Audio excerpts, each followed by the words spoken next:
everyone. Welcome back to Call to Mothering. Today we are talking about anxiety. What exactly is anxiety, and can we have it and still have faith? I have a very special guest on the podcast today to help me talk about those things, and her name is Courtney Devich. She is a blogger and the author of Mama's Got Anxiety, but It's Not Going to Steal Her Joy. I know that you're going to love this conversation.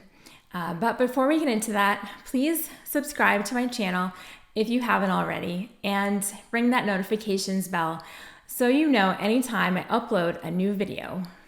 Hi, everyone. Thank you for joining me for the Call to Mothering podcast.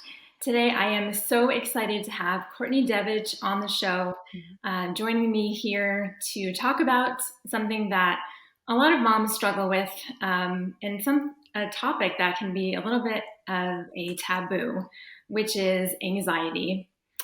Courtney is a mom of three, a blogger and an author, and she writes with a heart for moms that have anxiety and depression. And so I'm so glad to have her on today. Thank you for joining us, Courtney. Thank you for having me. And you pronounced my last name correct. Oh, good. So I'm Yay. actually impressed because a lot of people have messed that up. Yes, welcome. Yeah, thank you. So can you share a little bit about yourself and your family? Yeah. So I am in Michigan. I'm actually originally from Montana, though. My husband pulled me out here about 6 years ago. As you said, I'm a mom of three. I'm actually a stay-at-home mom, which is something I never thought that I would have ever said because I was very, very career goal oriented in my early 20s and teenage years as well. So then a stay-at-home mom now for 4 years, became a stay-at-home mom during the pandemic actually. And before that, I worked in HR. So very, very different life that I'm living here now. I used to have hundreds of grown adults that needed me for everything. And now I've got three children who need me for way more and every little single thing. And it is way more demanding, I think, than any day I spent in the HR world. But yes, I write for with a heart for the moms with depression and anxiety. It's something that's very much a part of my story, and I've written a whole book on it now. So that's kind of just me in a little nutshell. My husband and I, we've been married now for 7 years, and we were college sweethearts. So that's kind of all us. Yeah. Nice. So you've been married 7 years and you have three kids. How old are your Yes. children? So my oldest is 6. He's in kindergarten, just started kindergarten this year. And then my middle child just turned 4. She's preschool. And then the baby who is almost 10 months old now. Wow, congratulations. Thank you. Yeah, it was a really, really busy year for me in 2023. I had a book baby and a baby baby. Oh, So yeah. it was very, very much overwhelming there for a Nice. little while. That's a good way to put it. So I wanted to talk about your book baby. Yeah. The title is Mama's Got Anxiety, but It's Not Going to Steal Her Joy. Can you tell us a little bit about what motivated you to write the book? Yeah. So I started blogging during the pandemic. It was therapeutic for me. I mean, like I said, I became a stay-at-home mom during that time. So it was kind of like, what do I do now? And I'm locked up in my house during quarantine. So started writing and blogging during that time. And God really just my anxiety was at an all-time debilitating level during the pandemic.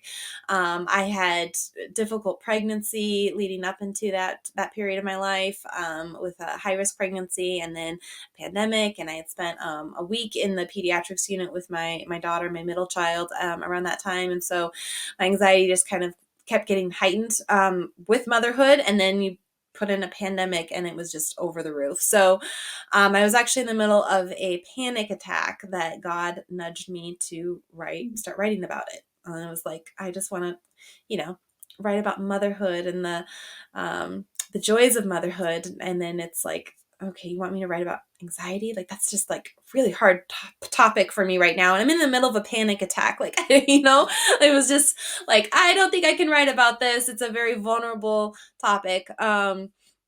And so I started writing it in November of 2020, and I was very much still in I am in anxious mode. Like my body was just overtaken with anxiety, pretty much all the time, living that anxiety attack after anxiety attack. And so I really struggled with, am I the right person to write a book on this topic? Because I'm not healed. I'm far from it at this point.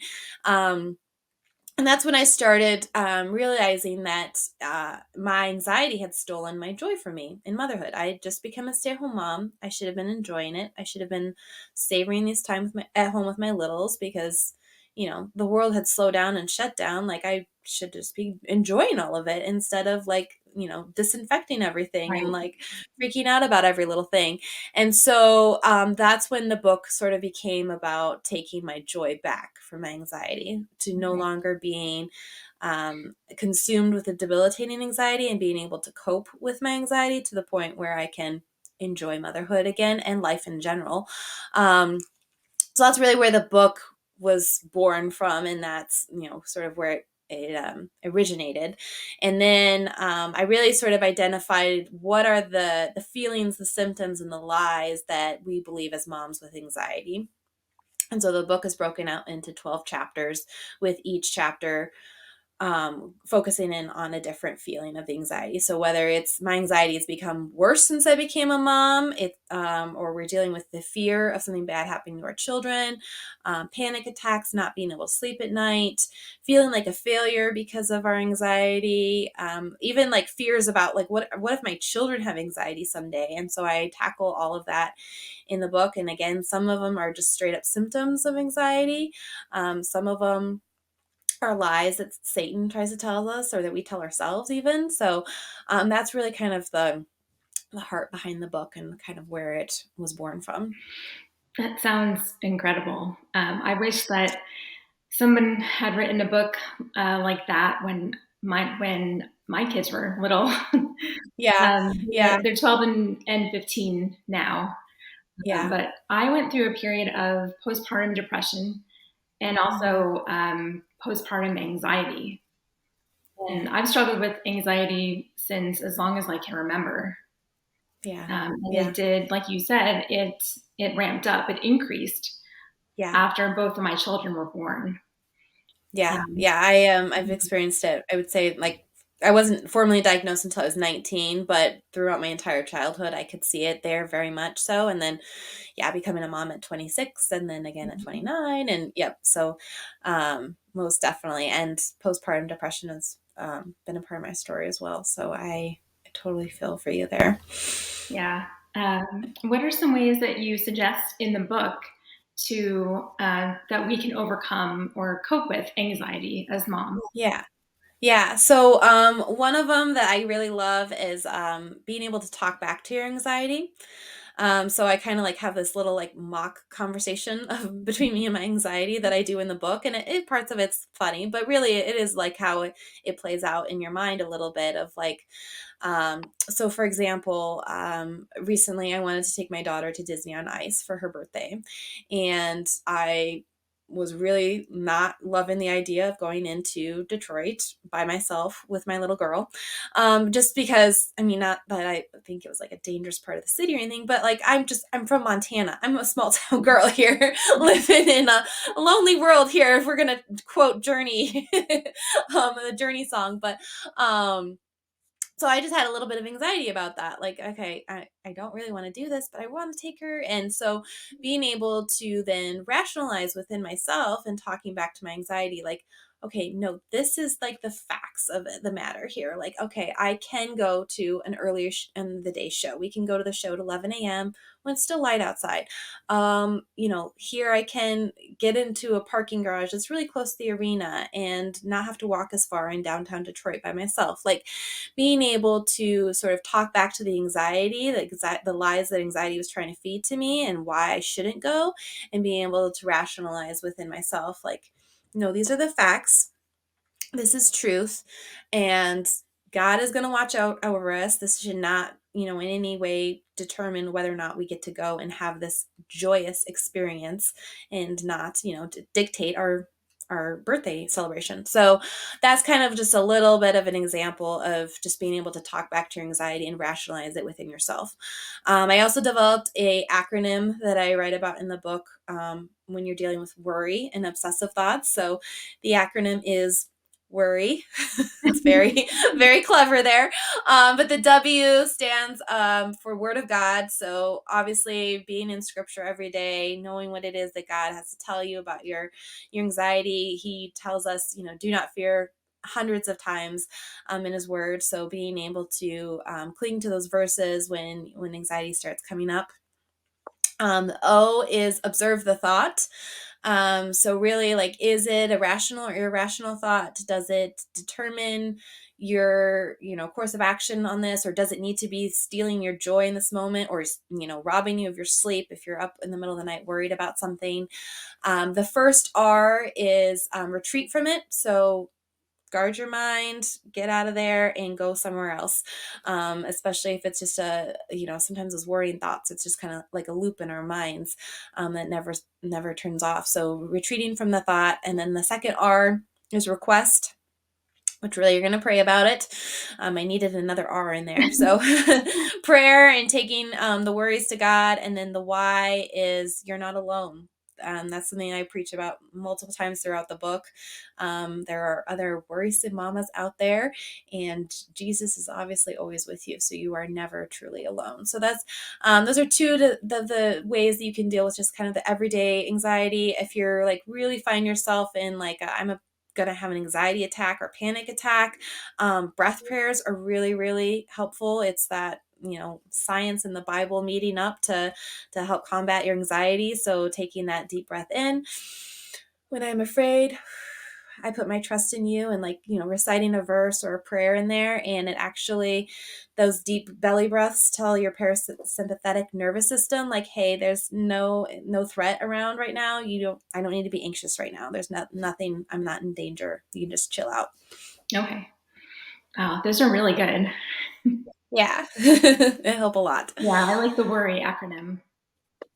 That, yeah, like I said, I was like, all right, I need another R. So I really was trying to make, and on those steps, like it could be not necessarily in that order. Like you don't always have to start with the retreating from the thought, or it's just kind of just those great reminders of any Yeah. time when we're in a worrisome loop of that worry wheel just going, just like, okay, what can I do in this moment? Well, let's see what the Bible tells me about this. And like, well, is this thought deserve my attention right now, or can I back out from it and move on to something else? I also talk about in the chapter about not being able to sleep, I talk about my happy place. Like, I really have found it helpful to just completely like take myself away from the anxious thought or the worry wheel, and just take myself to another place. And so in my happy place, I'm at my grandparents' house when I was a little child, and it's this safe spot in my mind. It's this happy memory, and just like eventually then I fall asleep because I just drift off to sleep eventually because I've taken my mind elsewhere. So it's also helpful. Nice. You say in a lot of your posts, which I appreciate so much on social Thanks. media, you say that a mama can have anxiety and still have faith and trust in God. Mm-hmm. How do these two things exist together, or how do they exist at the same time? Yeah. So I think that a lot of Christians, when we look at Philippians 4:6, we're told do not be anxious about anything, right? Yes. And like I think we all just kind of stop right there, like, okay, that's a command. Do not be anxious. But if you keep going, it says, but in all requests, take your petitions and thanksgiving requests to God. Like you're supposed to pray about it. Hmm. Do not be anxious, but take it to God. And the peace that transcends all understanding in verse 7 will guard your mind. And so really, I always say that my faith has become stronger because of my anxiety, because when I am anxious, I'm going to the Word of God and I am looking up what He's got to say for me about my fears or my worries in there.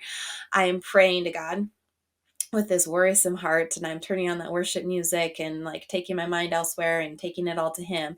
I am just constantly feeling like when I am anxious, I am turning to Him. And so in that sense, it has drawn me closer to him. So how is it that something that, you know, is, like you said, taboo in the Christian world, Mhm. like it really can be used to bring us closer to him. And that is just sort of the truth about any trial and any tribulation that we Yes. experience, as it says in James 1. Consider it all joy when you go through any trials for the perseverance of your faith. And so that has been the case for me, is just being able to draw closer to God through my anxiety. Looking though at the Bible, Jesus in the garden, the night that he is betrayed, he's experiencing fear right there in that moment. He is praying, not my will, but yours be done. You know, he's submitting to God, he's trust God with all of it, but his body is still being overcome by the physical effects of fear, to the point Mhm. where he is sweating drops of blood, which is a real thing, hematidrosis. It is so rare, though, that they think that it's caused by our fight or flight response, which is our anxiety.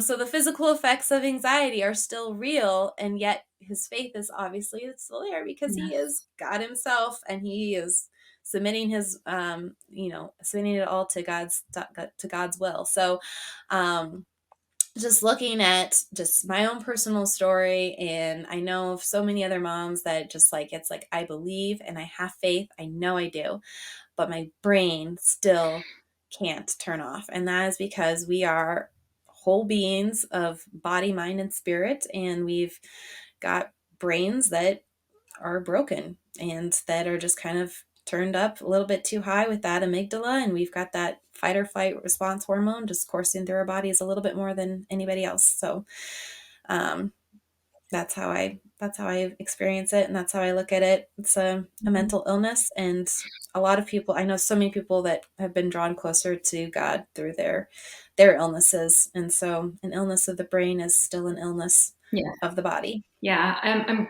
glad that you said that, because we tend to think of anxiety as a symptom of unbelief, or Yeah, if we just had spiritual enough, warfare. yes, Yep. if we just had more faith, if we were, completely relying on God, we wouldn't feel the way that we do. But I've experienced it as a very like physical thing, and Yes. Yes. the anxiety is heightened for me, especially when I have certain foods, or I'm drinking something that has certain Hmm. ingredients in the beverage, and so I've I've experienced different reactions with different ingredients. So I Yeah. know, what not to drink, what not to eat, what to cut Yeah. out of my diet, and Hmm. that has helped a lot. Yeah. Yeah. And I mean, you said you've gone through depression as well. And I feel like, um, that's one that doesn't get really maybe is talked about as much either. I mean, postpartum depression, I feel like, is very, people are more open to that, but Yes. you would never tell a mom that's experiencing postpartum depression, like, just have more faith and you'll be Right. healed, like, so, Mhm. and I hope nobody would ever say that to a poor mama who is Yeah. struggling with that and is, in that low pit. I just went through that myself with my third one again. And so, and it's, I was close to God than I probably have ever been. And Yeah. it still happened. It still was that my body just, the hormones and all of the things just going on, in the, overwhelming state of being a mom of three. It's hard. Yeah. Yeah. That can be very hard. I often tell people that anxiety is like a thief, because Mhm. it can steal your ability to be in the moment with your kids, to Mhm. really be present with them. And I love that the second part of your title of your book Mhm. is, "But it's not going to steal her joy." So, can you Mhm. tell us about how we can keep our joy even if we do suffer from anxiety? Yeah, yeah. So I mean, I kind of talked about like how the book was born, and really the whole biblical foundation of the book is Psalm 94:19. Mhm. When anxiety is great within me, your consolation or your comfort brought me joy. And so that is just really. like where I've rooted it all in, is just God's comfort is right there for me every single day. He's got 365 verses on fear that he's going to tell me about every single day for the, every day of the year. And just knowing that he is with me, he will never leave me or forsake me. And that his comfort is what brings me that joy. And also then the other part of that is just the comfort that I'm receiving from him is then meant to be the comfort that I go out and give to others. I believe it's 2 Corinthians 14. Maybe 1 Corinthians. I might be off on that one. But so that is where I've been, putting it all into this book and writing about it and vlogging about it so that I can then go and comfort other moms that are going through anxiety or depression. And so that has just been how I believe that God then has turned it all for good, right? He's using it for good. He's using the trials and the struggles that I've gone through for good. And so that's just really the comfort and the hope that I find from him. And that's the purpose that I'm finding in it. That may not be always the case for any other mama. And it may just be like, I just need to, find joy in this moment and be able to turn off the worry wheel by using a worry acronym so that I can be present with my kids.